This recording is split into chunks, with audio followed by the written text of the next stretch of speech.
Selamat dari Pentakosta. Katakan sambil kiri kanannya, selamat dari Pentakosta. Baik yang ada di rumah, demikian juga yang ada di sini gereja. Puji Tuhan, ada sukacita. Amin. Atau ada yang lupa hari ini hari Pentakosta? Ya, puji Tuhan, ini adalah hari ke-50 setelah hari Paskah, yaitu dimana kita memperingati merayakan hari kemenangan. Kemenangan kita bersama, dimana Yesus Kristus telah mati, bangkit dan hidup, memberikan hidup bagi kita yang percaya di dalam namanya. Dan setiap janjinya seperti lagu pujian kita dan penyembahan kita tadi, bahwa setiap janji Tuhan dalam hidup kita tidak pernah gagal. Amin. Dia selalu menepati janjinya. Terbukti Bapak Ibu ketika ia mati, kemudian dia berkata bahwa pada hari yang ketiga dia bangkit, dan hal itu boleh terjadi. Dan ketika selesai hari kebangkitan itu, maka selanjutnya ia naik ke surga menyediakan tempat bagi saya, Bapak Ibu dan Saudara. Dan setelah itu ia pun berjanji tidak akan meninggalkan kita perbuatan tangannya. Dengan ia akan menjanjikan Roh Kudus. Dan hari ini kita memperingati hari Pentakosta itu, yaitu hari pencurahan Roh Kudus, penggenapan janji Tuhan bagi kita. Amin. Saya percaya bahwa wajah kita semua dipenuhi dengan sukacita. Mari berikan senyum kiri kanannya, tanda sukacita hari ini. Kemenangan. Gak usah ingat COVID dulu Bapak Ibu, ya, gak usah ingat dulu Corona. Hari ini kita ingat kita semua diperdekakan, kita semua diberikan kuasa, kita semua mengalami kemenangan, kita semua bersukacita oleh karena Tuhan tidak meninggalkan kita. Amin. Puji Tuhan. Bapak Ibu Saudara yang kasih, baik yang ada di rumah juga yang ada di gereja, mari saya mengajak kita melihat Kisah Para Rasul pasalnya yang kedua. Mari bagi Bapak Ibu Saudara yang membawa Alkitabnya, baik yang dari rumah juga, baik yang ada di gereja. Kisah Para Rasul pasalnya yang kedua, ayatnya yang pertama hingga ayatnya yang ke-13. Kisah Rasul pasal 2, ayatnya yang pertama hingga ayatnya yang ke-13. Jikalau kita sudah temukan, saya akan membacakan bagi kita, Bapak Ibu Saudara akan menyimaknya di dalam hati masing-masing. Kisah Para Rasul pasalnya yang kedua, ayatnya yang pertama hingga ayat yang ke-13. Saya mulai dari judul berikutnya. Pentakosta. Ketika tiba hari Pentakosta, semua orang percaya berkumpul di satu tempat. Tiba-tiba turunlah dari langit suatu bunyi seperti tiupan angin keras yang memenuhi seluruh rumah di mana mereka duduk. Dan tampaklah kepada mereka lidah-lidah seperti nyala api yang bertebaran dan hinggap pada mereka masing-masing. Maka penuhlah mereka dengan Roh Kudus. Lalu mereka mulai berkata-kata dalam bahasa-bahasa lain seperti yang diberikan oleh Roh itu kepada mereka untuk mengatakannya. Waktu itu di Yerusalem diam orang-orang Yahudi yang saleh dari segala bangsa di bawah kolong langit. Ketika turun bunyi itu, berkerumunlah orang banyak. Mereka bingung karena mereka masing-masing mendengar rasul-rasul itu berkata-kata dalam bahasa mereka sendiri. Ayat 7. Mereka semua tercengang-cengang dan heran lalu berkata, bukankah mereka semua yang berkata-kata itu orang Galilea? Bagaimana mungkin kita masing-masing mendengar mereka berkata-kata dalam bahasa kita sendiri, yaitu bahasa yang kita pakai di negeri asal kita? Kita orang Partia, Media, Elam, penduduk Mesopotamia, Yudea dan Kapadokia, Pontus dan Asia, Frigia dan Pamfilia, Mesir dan daerah-daerah Libya yang berdekatan dengan Kirene, pendatang-pendatang dari Roma, baik orang Yahudi maupun penganut agama Yahudi, orang Kreta dan orang Arab. Kita mendengar mereka berkata-kata dalam bahasa kita sendiri tentang perbuatan-perbuatan besar yang dilakukan Allah. Ayat 12. Mereka semua tercengang-cengang dan sangat termangu-mangu sambil berkata seorang kepada yang lain, apakah artinya ini? 13. Tetapi orang lain menyindir, mereka sedang mabuk oleh anggur manis. Sedemikian jauh pembacaan firman Tuhan. Yang berbahagia adalah kita yang bukan hanya sebagai pembaca dan pendengar, namun sebagai pelaku firman itu siang dan malam. Bapak Ibu Saudara, saya katakan tadi bahwa hari ini adalah hari kita memperingati hari Pentakosta, 10 hari setelah hari penaikan Yesus, dan Tuhan menepati janjinya. Seperti yang boleh kita baca di dalam Kisah Para Rasul ini adalah peristiwa di mana Pentakosta terjadi. Dari ayat 1 hingga ayat yang ke-13 secara khusus, kalau Lembaga Alkitab Indonesia memberi judul perikop tadi adalah Pentakosta. Secara khusus dituliskan di sini bagaimana peristiwa yang besar itu, peristiwa yang ajaib itu, dan Allah menyatakan dan menjadikan menggenapi janji penyertaannya bagi orang yang percaya dan setia kepadanya. Amin. Saya percaya Bapak Ibu Saudara, secara khusus buat GBI Kasih Karunia yang ada di rumah maupun yang ada di gereja adalah orang-orang yang tetap setia dan percaya dalam janji Tuhan. Amin. Sehingga penggenapan daripada kuasa pencurahan Roh Kudus itu menjadi milik saya, Bapak Ibu dan saudara semua. Bapak Ibu yang dikasihi di dalam Tuhan Yesus, saya mau mengangkat tema di dalam satu perikop yang kita baca bersama tadi adalah mengalami pencurahan Roh Kudus. Ketika kita membaca dari ayat pertama hingga ayat yang ke-13, saya percaya Bapak Ibu Saudara ketika menyimaknya dari ayat demi ayat, dari ayat pertama hingga ke-13, kita melihat bagaimana pekerjaan yang luar biasa yang tidak bisa diberikan oleh dunia, yang tidak bisa ditampilkan oleh manusia, dilakukan oleh pekerjaan kuasa Roh Kudus, yaitu Allah sendiri. Oleh sebab itu kenapa saya mau mengangkat tema yaitu mengalami pencurahan Roh Kudus. Kita rindu jika hari-hari ini kita sebagai umat yang percaya juga boleh mengalami seperti apa yang dialami oleh murid-murid ketika hari Pentakosta itu terjadi. Jika Alkitab mencatat ada 120 orang mereka yang berkumpul dengan setia dan bertekun berdoa mengalami pengurapan itu. Amin.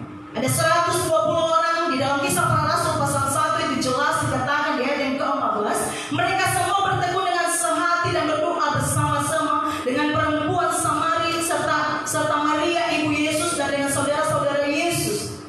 Di ayatnya yang ke-13, setelah mereka tiba di kota, naiklah mereka ke ruang atas tempat mereka menumpang. Mereka itu adalah Petrus dan Yohanes, Yakobus dan Andreas, Filipus dan Thomas, Bartolomeus dan Matius, Yakobus bin Alfeus dan Simon orang Zelot dan Yudas bin Yakobus. Yang pertama-tama adalah yaitu murid-murid. Kemudian ada Maria, yaitu Maria ibu Yesus, kemudian dengan saudara-saudaranya, dan selanjutnya ada beberapa yang bersama dengan mereka, sehingga Alkitab mencatat ada 120 orang mereka pada saat itu. Dan di hari Pentakosta itu mereka menerima pencurahan Roh Kudus. Dari bahasa Yunani Pentakosta yaitu Pentekoste Hemera, artinya hari yang ke-50. Jika kita lihat di dalam perjanjian lama, Pentakosta sebenarnya sudah terjadi. Pentakosta dirayakan pada perjanjian lama. Hari Pentakosta ini juga adalah hari yang ke-50 di mana orang-orang Yahudi pada hari raya pesta panen besar mengenang panen pertama ketika mereka masuk di dalam tanah Kanaan. Dan hal itu terjadi 50 hari setelah perayaan Paskah. Sehingga hari Pentakosta yang dirayakan pada perjanjian lama itu Bapak Ibu, yaitu merayakan ucapan syukur mereka atas pesta panen besar yang mereka terima ketika mereka sampai ke tanah Kanaan. Dan selanjutnya ketika benang itu disambung pada perjanjian baru yang terjadi di dalam Kisah Para Rasul ini adalah juga hari Pentakosta, hari ke-50 setelah perayaan Paskah, dan pas ketika 10 hari setelah Yesus naik ke surga. Sehingga kita melihat bahwa setiap kisah di dalam firman Tuhan di dalam Alkitab ini tidak ada yang tidak bertalian. Kisah yang terjadi dalam perjanjian lama tergenapi di dalam perjanjian baru, dan itu mengungkapkan bahwa Alkitab dan kebenaran yang kita pegang adalah benar adanya, bukan palsu. Amin. Sehingga tidak ada keraguan bagi setiap orang percaya. Hari ke-50 yang adalah merupakan ucapan syukur pesta panen besar bagi orang Yahudi dirayakan pada perjanjian lama. Ternyata pada perjanjian baru di hari Pentakosta itu juga terjadi hari penuaian besar bagi orang percaya. Kenapa Bapak Ibu? Setelah hari Pentakosta nanti kalau kita lihat di ayat yang ke-14 dan selanjutnya dalam satu perikop itu ada khotbah Petrus. Di sana ada 3.000 orang mengalami pertobatan, dan itu membuktikan bahwa itu adalah panen dan penuaian jiwa yang boleh terjadi di hari Pentakosta dalam perjanjian baru. Amin. Amin. Oleh sebab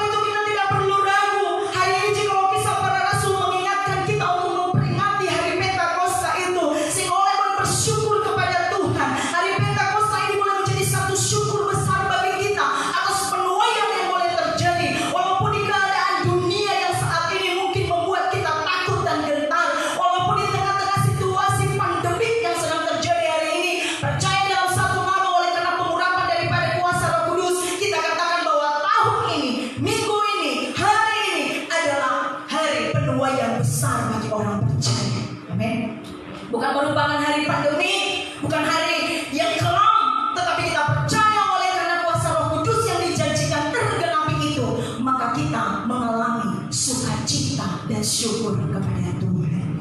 Bapak Ibu Saudara yang kekasih di dalam Tuhan Yesus Kristus, Roh Kudus bukanlah kuasa, melainkan satu pribadi daripada Allah Tritunggal. Sehingga dikatakan Allah Bapa, Allah Anak, Allah Roh Kudus. Roh Kudus sekali lagi bukan hanya kuasa, melainkan satu pribadi dari Allah Tritunggal, yang artinya bahwa Roh Kudus adalah Allah itu sendiri. Sehingga kuasa nyala yang dicurahkan untuk kita boleh rayakan bersama hari ini, yaitu kuasa dari pencurahan Allah itu sendiri, yaitu pencurahan Roh Kudus. Sehingga orang boleh berkata, saya mau mengalami kuasa Roh Kudus.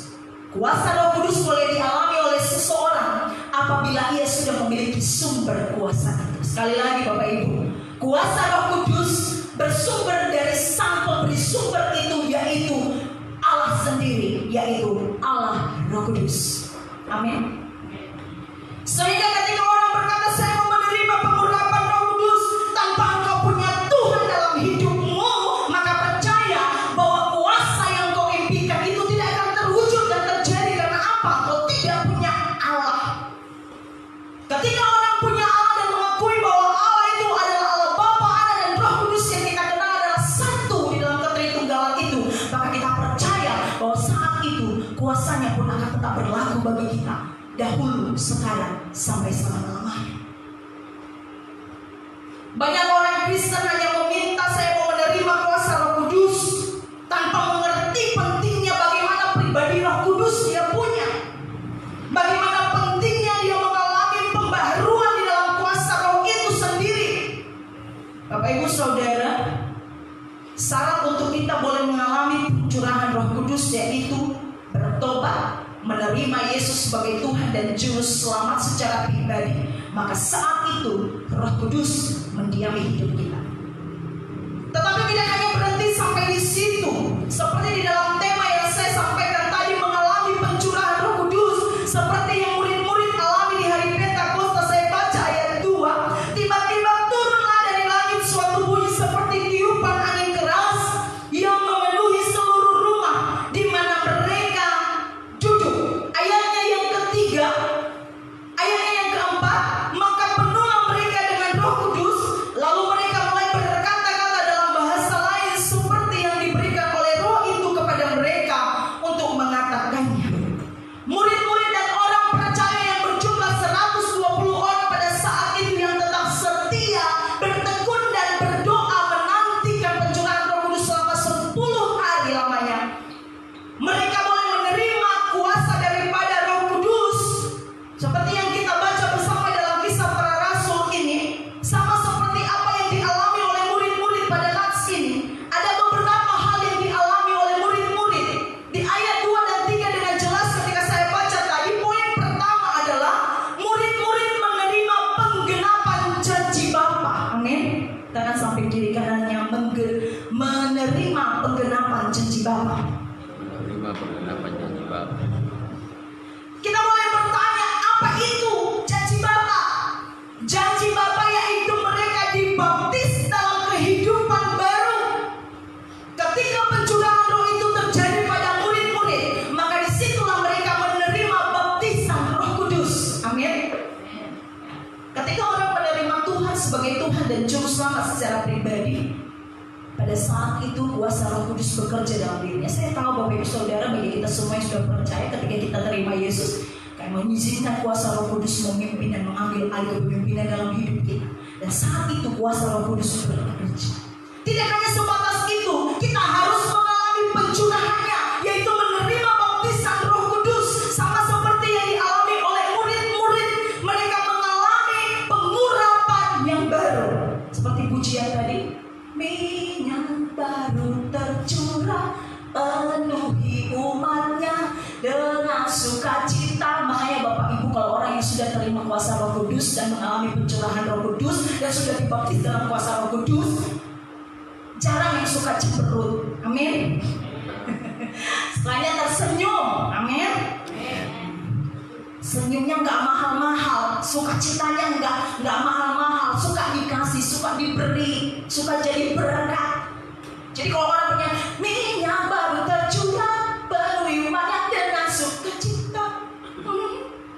Bapak Ibu, orang lagi bersukacita itu nggak cemberut, nggak muka masam, nggak berkerut keningnya. Orang menerima pencurahan roh dan mengalami pengurapan yang baru dibaptis dalam kuasa Roh Kudus itu mengalami sukacita, pengurapan baru. Amin.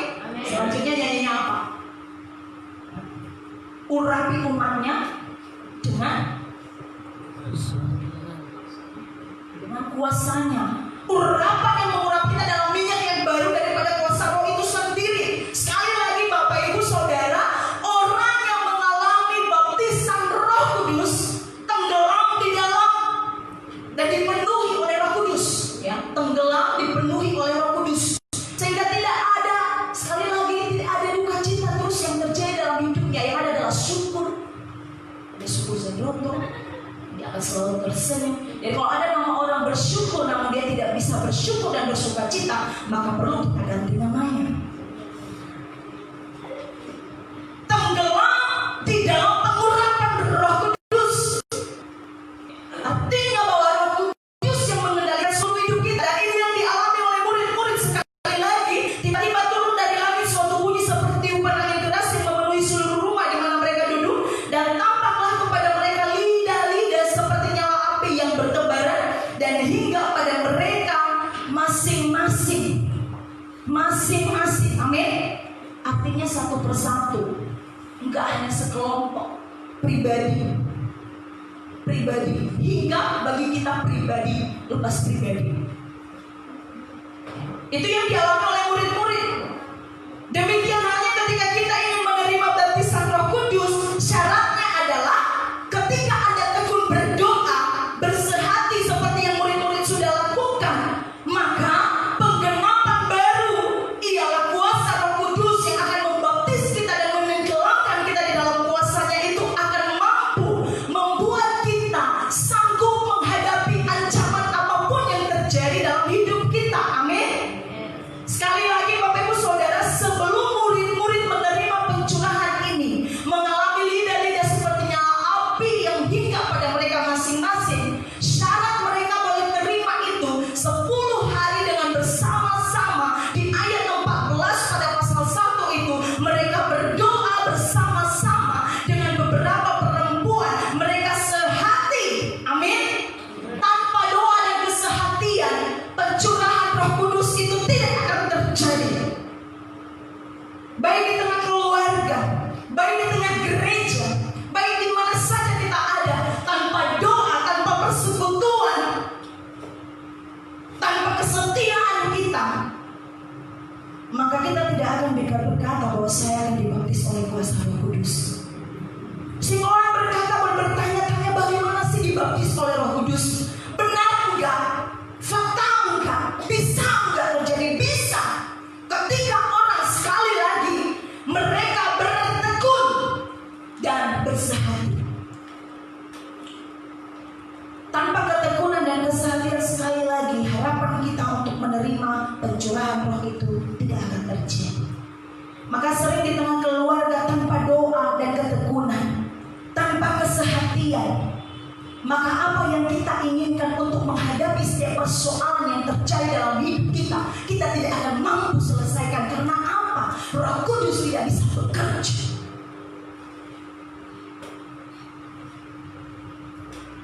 Roh Kudus ingin kita tekun, Roh Kudus ingin kita sehati. Bapak Ibu Saudara, berapa bulan sudah lamanya 2 bulan kita tidak ibadah bersama? Tentu ada kerinduan yang dalam bagi setiap orang percaya. Perlu dipertanyakan, kalau 2 bulan lamanya orang tidak beribadah, ya santai-santai saja lalu bilang maunya berlama-lama aja deh. Saya lihat di Facebook ada banyak orang, kapan kita ibadah? Saya tidak tahu kerinduan yang dalamkah itu, atau memang hanya untuk buang suntuk, atau ingin menampilkan baju baru untuk datang ke gereja karena sudah lama baju-baju yang sudah dicari tidak dipertontonkan. Tapi saya percaya umat gereja GBK sebenarnya punya kerinduan besar untuk bersekutu, oleh karena kita rindu mengalami pencurahan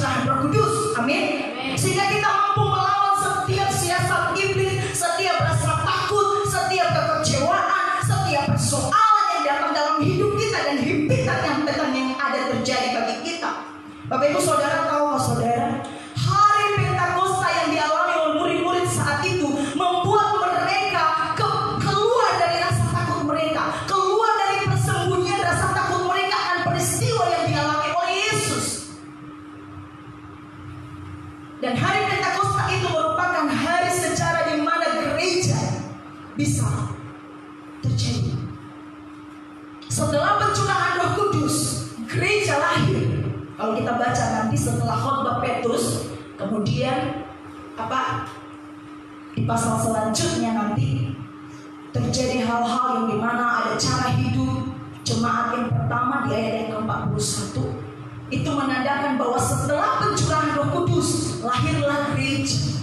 Maka saya katakan Bapak Ibu sekali lagi, tanpa ketekunan, tanpa kerinduan, tanpa doa dan tanpa kesehatian, maka rasa takut kita akan peristiwa-peristiwa yang boleh terjadi di hadapan kita tidak akan mampu kita lawan.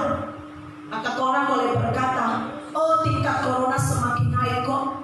Di mana Tuhan?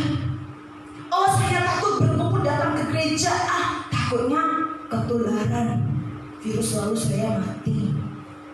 Bapak Ibu sekali lagi, ketika engkau mengalami pencurahan Roh Kudus, baptis dalam baptisan Roh, firman Tuhan katakan murid-murid keluar dari rasa takut mereka, keluar dari persembunyian mereka. Apa yang terjadi, peristiwa yang dialami oleh Yesus, mulai dari penyaliban, penangkapan, penyaliban, kematian, mereka mulai mengalami kebebasan. Amin. Saya percaya Bapak Ibu Saudara mau mengalami kebebasan dalam rasa takut yang Anda alami hari ini. Amin. Kebebasan itu boleh terjadi apabila engkau sudah berada di dalam kuasa Roh Kudus dan dibaptis oleh kuasa Roh Kudus, menenggelamkan seluruh hidup kita untuk tetap mengakui bahwa Tuhan lebih besar dari segala perkara yang kita hadapi. Amin.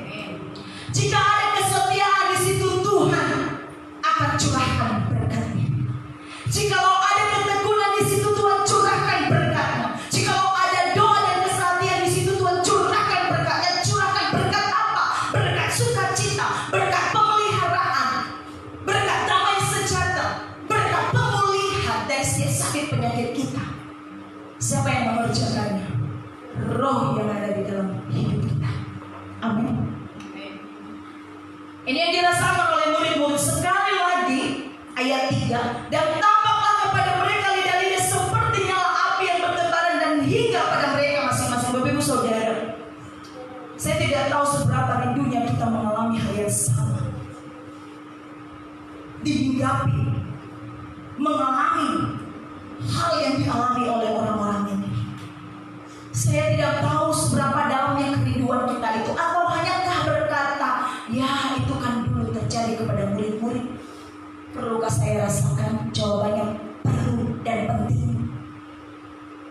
Karena ada banyak hal yang mengancam hidup kita hari-hari ini. Bukan hanya corona, bukan hanya virus, beban yang kita hadapi setiap hari, kebutuhan-keperluan hidup, sehingga Bapak Ibu, hari-hari ini kejahatan semakin meningkat. Banyak orang yang bunuh diri, mengakhiri hidupnya, mencari jalan pintas. Oleh karena apa? Dia tidak menemukan jalan keluar. Ketika kuasa Roh Kudus bekerja dalam hari kita, hidup kita, sekali lagi Dia akan mengeluarkan kita dari rasa takut kita dan membebaskan kita. Amin. Katakan sampai kiri kanannya, saya dibebaskan. Ya, dibebaskan dari rasa takutmu, dibebaskan dari kekhawatiranmu, sekali lagi dibebaskan dari penyakitmu, dibebaskan terhadap kebudaran masa depan. Kita boleh berkata tahun demi tahun, hari demi tahun, kok doa saya seperti gak dijawab-jawab. Udah datang lagi corona, kapan lah jadinya saya ini? Bagi yang sedang menandukan sesuatu hal,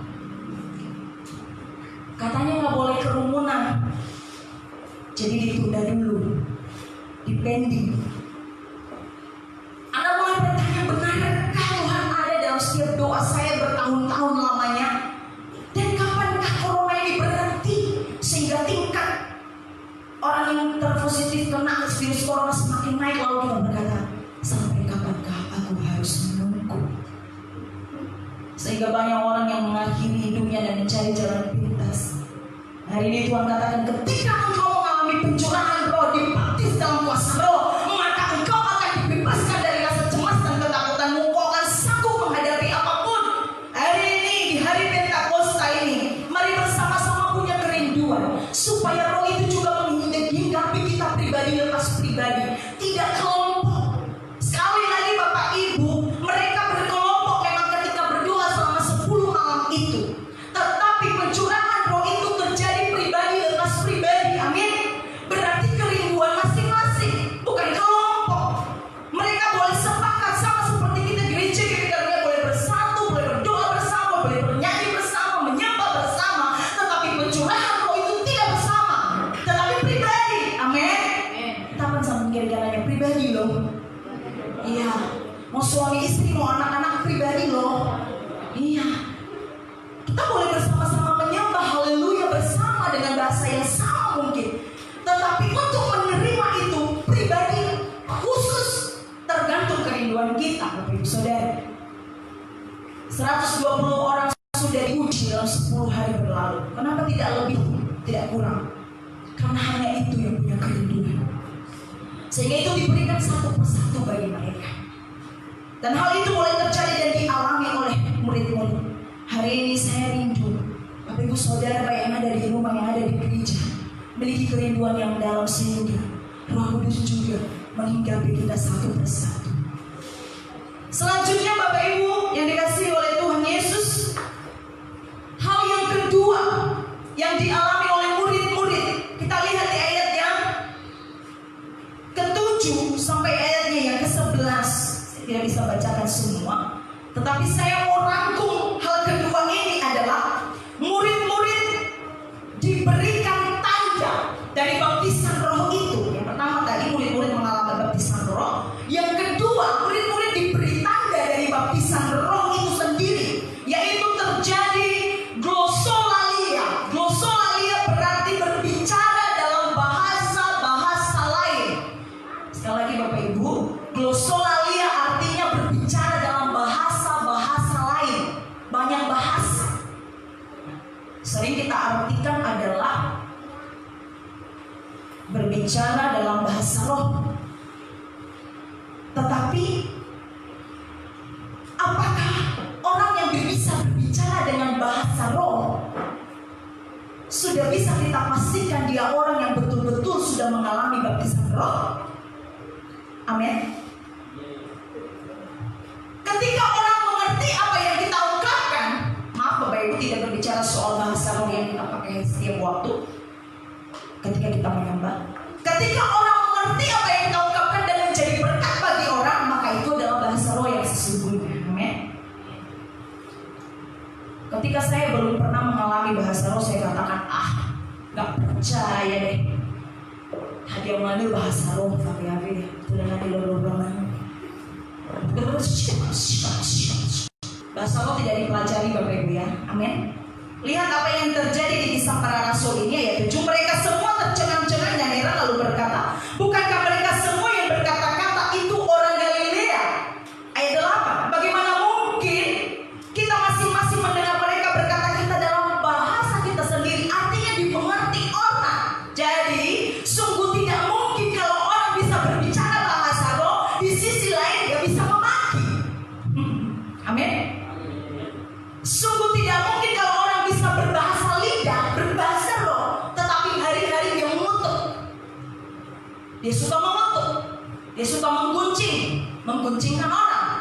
Sungguh tidak mungkin, sungguh tidak layak kuasa roh dan berbicara bahasa roh, bahasa lidah dalam mulut kita apabila kutuk dan caci maki ada di mulut kita. Maka perlu dipertanyakan bahasa lidah apa yang kita punya.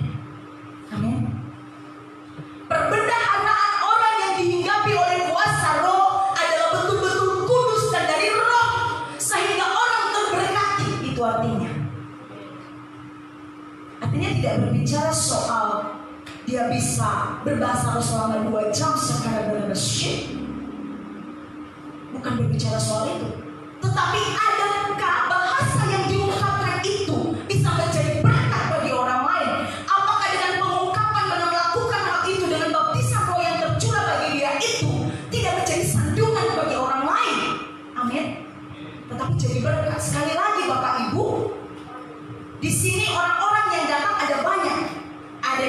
Partia, Media, Elam, Mesopotamia, Yudea, Kapadokia, Pontus dan Asia dan selanjutnya.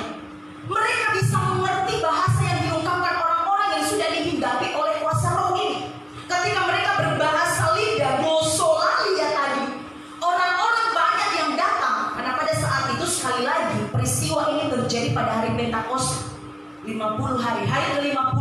Jadi orang-orang dari berbagai penjuru itu datang dalam perayaan pesta panen besar dan syukur hari itu. Dan saat Pentakosta terjadi buat murid-murid yang 120 orang ini, maka semua orang dari berbagai negeri itu bisa mengerti apa yang disampaikan dalam bahasa lidah yang terjadi bagi murid-murid ini, sehingga mereka tahu arti yang disampaikan. Di dalam ayat yang ke-11, baik orang Yahudi maupun penganut agama Yahudi, orang Kreta dan orang Arab, kita mendengar mereka berkata-kata dalam bahasa kita sendiri tentang perbuatan-perbuatan besar yang dilakukan Allah. Orang-orang 120 orang dan orang-orang Galilea, tetapi mereka bisa menyampaikan perbuatan-perbuatan besar tentang Allah dalam bahasa-bahasa yang lain, dan orang yang mendengarnya diberkati, orang yang mendengarnya menerima, orang yang mendengarnya mengerti dan memahami. Amin. Jadi Bapak Ibu, saya tidak pernah bangga ketika saya bisa berbahasa roh dan berbahasa lidah. Itu adalah karunia. Saya katakan saya bersyukur saya punya karunia. Tetapi karunia yang saya terima itu ketika tidak bisa menjadi berkat dan diartikan oleh banyak orang menjadi berkat dalam hidupnya, bahkan menjadi batu sandungan, maka saya tidak layak menerima karunia roh itu. Amin. Orang yang bisa berkarunia roh dan menerima karunia roh, puji Tuhan kalau Anda sudah punya, dan saya bersyukur juga saya punya. Tetapi ketika bahasa roh saya itu tidak membangun, ketika saya bisa berbahasa roh tapi di lain sisi sekali lagi, di lain hari, di lain waktu saya memaki dan mencaci dan mengutuk, maka saya tidak bisa menjadi berkat. Bahasa yang saya ungkapkan, yang ada dalam roh saya dan roh yang ada dalam diri saya itu tidak berdampak bagi banyak orang dan tidak dimengerti oleh banyak orang, maka saya gagal dalam karunia yang diberikan Tuhan pada saya. Amin. Sekali lagi, ketika karunia itu datang, banyak orang diberkati, menyaksikan, orang-orang menyaksikan, dan seluruh murid-murid Tuhan, orang-orang yang dihinggapi oleh kuasa roh tadi, dibaptis dalam kuasa roh tadi juga, mereka bersaksi tentang kebesaran Tuhan. Jadi ketika kita sudah dihinggapi oleh kuasa roh kudus, dibaptis dalam kuasa roh, menerima karunia, maka tugas kita adalah bersaksi. Bersaksi tidak hanya berkata-kata, tetapi bersaksi lewat sikap dan tindakan hidup nyata kita setiap hari. Ini yang sulit, Bapak Ibu. Amin. Apa yang diungkapkan sesuai yang dengan dipraktekkan, sesuai dengan kenyataan. Jadi tidak hanya sebatas seperti lagu, memang lidah tak bertulang, tak terbatas kata-kata. Lidah ini boleh saja mengungkapkan berbagai banyak hal, tetapi tindakan nyata tidak sesuai dengan lidah yang ucapkan.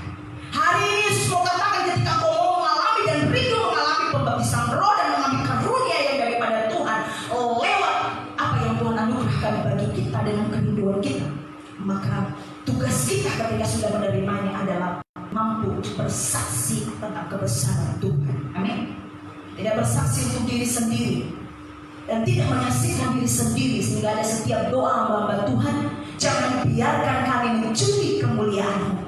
Setiap kesaksian kita adalah kesaksian tentang Allah Maha Besar. Setiap kesaksian kita adalah pekerjaan kuasa Allah, kuasa roh, bukan kita, bukan diri kita, bukan organisasi, bukan persekutuan, tetapi Panca Kristus. Allah yang memerdekakan, Allah yang memenangkan, Allah yang mengasihi, Allah yang membebaskan, Allah yang memberkati. Itu kesaksian kita, sehingga orang tidak tersandung. Bapak Ibu, kenapa saya ungkapkan? Ada banyak orang sharing dengan kami, pernah berkata begini, dia hamba Tuhan, dia berbahasa roh, tetapi kok hidupnya tidak dikuasai roh. Buktinya apa? Seperti yang saya ungkapkan tadi, kehidupan sehari-hari tidak menjadi berkat bagi banyak orang. Lalu saya menjawab seperti ini, berarti bahasa rohnya itu perlu dipertanyakan. Amin. Artinya gini, saya tidak mengerti dengan bahasa roh. Sekali lagi saya juga menerima karunia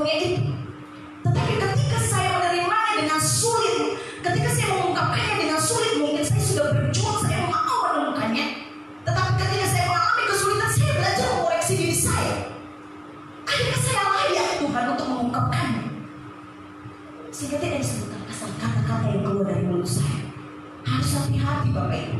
Ketika sudah mengalami pencurahan roh dan dibaptis oleh Roh, ditengelangkan di dalam kuasa Roh, maka engkau akan menerima karunia itu. Dan karunia itu harus bisa menjadi berkat bagi banyak orang, bisa diartikan bagi orang, bisa diterima orang lain, bisa berdampak bagi orang lain, bisa menjadi saksi bagi orang lain. Orang yang tidak mengenal Yesus bisa mengenal Yesus lewat hidup kita. Amin. Tidak hanya dengan kata-kata kita. Artinya seimbang apa yang diungkapkan dengan apa yang dikerjakan. Ya. Tidak jauh beda dengan apa yang dikerjakan. Paling tidak persis sama lah memang. Tetapi katanya ada imbang-imbang sedikit lah. Tapi kalau sudah bertolak belakang Bapak Ibu, ini perlu kita pertanyakan, ini dari roh mana? Amin. Karena roh ini banyak ya. Ada roh ini, ada roh itu. Tapi roh yang dimiliki oleh orang percaya adalah Roh Kudus. Amin. Dan Roh Kudus tidak mau tinggal bagi orang yang suka mendukakan rohnya dalam tindakan dan ucapan kita. Dan hari itu mau katakan ketika engkau mengalami pencurahan roh itu, maka kau akan bisa menjadi berkat bagi banyak orang. Amin. Jangan sampai kiri kanan jadi berkat bagi orang. Jadi berkat bagi orang. Menyaksikan Tuhan. Menyaksikan Tuhan sekali lagi tanda kutip, tidak melalui mulut saja perkataan, tidak lewat khotbah, tidak Bapak Ibu. Menjadi kesaksian yang hidup adalah hidup kita ini. Hidup kita selama kita ada di dunia, ketika bisa menjadi saksi bagi orang, orang lain terberkati, orang lain dimenangkan, orang lain mengalami kelepasan lewat hidup saya, maka saya sudah berhasil menerima baptisan roh dan menerima karunia itu. Amin. Bapak Ibu Saudara yang kekasih dalam Tuhan Yesus Kristus, kemampuan kita manusia terbatas. Ketika kita mau melakukan dan mempraktekkan hal itu, mungkin kita tidak mampu. Sehingga kuasa Roh Kudus itu boleh bekerja bagi kita. Ketika kita mengandalkan kuasa Roh Kudus bekerja dalam diri kita, apa yang tidak mungkin bagi kita dan manusia akan mungkin dikerjakan Tuhan bagi kita. Tergantung kemurnian hati kita. Kuasa Tuhan tidak pernah terbatas. Hidup kita dan roh kita harus selalu diisi Bapak Ibu. Sama seperti handphone kita yang suka lowbat. Kalau sudah habis kita pakai ngetik, kita pakai WA, kita pakai Facebook, habis baterainya, habis kekuatannya, maka akan di-charger, diisi kembali, isi ulang baterainya supaya ada kekuatan, ada tenaga. Demikian dengan hidup kekristenan kita. Mungkin hari-hari ini ada yang mengalami keredupan, habis baterai, kehabisan baterai, isi ulang Bapak Ibu Saudara. Amin. Hari ini pencurahan Roh Kudus dan hari kita memperingati hari pencurahan Roh Kudus mengingatkan kita untuk mengisi kembali roh kita. Ya, mungkin ada yang berkata, 2 bulan ini kok roh saya redup ya. Amin. 2 bulan ini kok rasanya gimana gitu. Tapi hari ini mencas kembali dia yang redup itu. Siapa tahu sudah sampai kepada 5% atau sudah 1%, bahkan mungkin sudah nggak nampak layarnya. Isi kembali Bapak Ibu, amin. Tentu dengan charger yang pas. Nokia dipasang ke charger Nokia dong, amin. Gak mungkin ke Samsung, gak masuk dia. Ya, mau 1 malam gak akan berisi. Jadi roh yang ada dalam diri kita, yang roh daripada Tuhan, harus kita isi juga dari roh Tuhan, amin. Jangan campur dengan roh dunia. Nanti meledak handphonenya atau error. Ya, sehingga kita sulit menekan tombolnya atau layarnya, susah. Ya, hari ini Tuhan mau katakan, jika lo sudah mulai redup, mari kita koreksi diri. Saya secara pribadi ketika saya mempersiapkan hal ini, saya katakan, Tuhan ini saya sudah redup. Saya belajar mengoreksi diri saya. Ya, sama seperti firman Tuhan di Komsel kemarin, firman Tuhan itu seperti pedang bermata dua yang sanggup menembus, yang baik yang menerima dan saya yang sebagai pemberita. Sebelum saya sampaikan, saya dulu dong. Ya, tadi malam kebetulan saya persiapan itu lampu padam. Lalu saya bilang, jangan-jangan ini artinya roh itu siapa? Lalu saya katakan, saya mau isi kembali. Tidak lama kemudian lampu pun nyala kembali. Dan saya katakan, Tuhan, ampuni saya. Jika mungkin saya lalai selama ini berbicara dengan Engkau,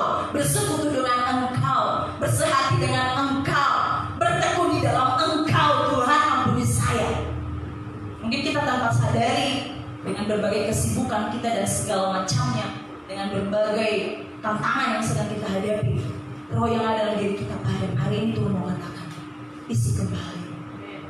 Melalui hari pencurahan Roh Kudus ini, apa yang dialami oleh murid-murid, mari kita boleh rasakan bersama. Ayat 12, mereka semua tercengang-cengang dan sangat termangu-mangu sambil berkata seorang kepada yang lain, apa artinya ini? Tetapi orang lain menyindir, mereka sedang mabuk oleh anggur manis. Bapak Ibu Saudara, kita ada di dunia. Mungkin ketika rohmu boleh dibangun dan kembali cas dan kembali menyala, ada orang mungkin boleh menolak engkau dan boleh berkata menyindir engkau, bahkan orang menolak engkau, itu boleh terjadi. Ini juga dialami oleh murid-murid Bapak Ibu Saudara. Tetapi sebagian banyak orang menyaksikan dan mendengarkan perbuatan-perbuatan Allah itu. Jangan takut. Karena apa? Roh yang ada dalam diri kita, roh yang memberikan kuasa, yang memampukan kita berani tampil untuk memberitakan Injil. Tujuan kita hidup di dunia ini hanya satu kali untuk selamanya. Dan jangan pernah sia-siakan waktu itu. Beritakan kebesaran Tuhan seperti murid-murid lakukan ketika mereka mengalami bersama roh dan menerima karunia roh itu. Mereka bisa menjadi saksi bagi banyak orang dan ada banyak orang boleh diselamatkan. Jangan takut kalau ada yang penolakan. Jangan takut kalau ada sebagian orang menolak keberadaan roh yang ada dalam diri kita. Tetap berpegang teguh, karena sekali lagi janjinya ya dan amin dan tidak pernah berubah. Oleh sebab itu Bapak Ibu Saudara, mari dengan segala kerendahan hati melalui perenungan ini, biarkanlah dunia termangu-mangu melihat keberadaan hidup kita. Bahkan boleh berkata, dia tampil beda dari orang lain. Sekali lagi mungkin dunia boleh mengalami kegoncangan dengan pandemi hari-hari ini, tapi tampilkanlah dirimu sebagai orang yang memiliki roh dan percaya kepada Kristus dan boleh menguatkan banyak orang. Sehingga kau tidak menanamkan kelemahan bagi orang, tetapi menanamkan kekuatan. Amin. Sehingga engkau tidak menambahkan kekhawatiran bagi orang lain, tetapi menambahkan kepercayaannya. Sehingga engkau tidak akan bisa menjadi sandungan bagi orang lain, tetapi engkau akan berkata, aku siap untuk menjadi berkat bagi banyak orang. Alami berkat-berkat Tuhan dalam pencurahan roh ini. Izinkan Roh Kudus bekerja dalam hidupmu. Oleh sebab itu saya mengajak kita tundukkan hati di hadapan Tuhan. Seberapa jauh kerinduanmu Tuhan tahu.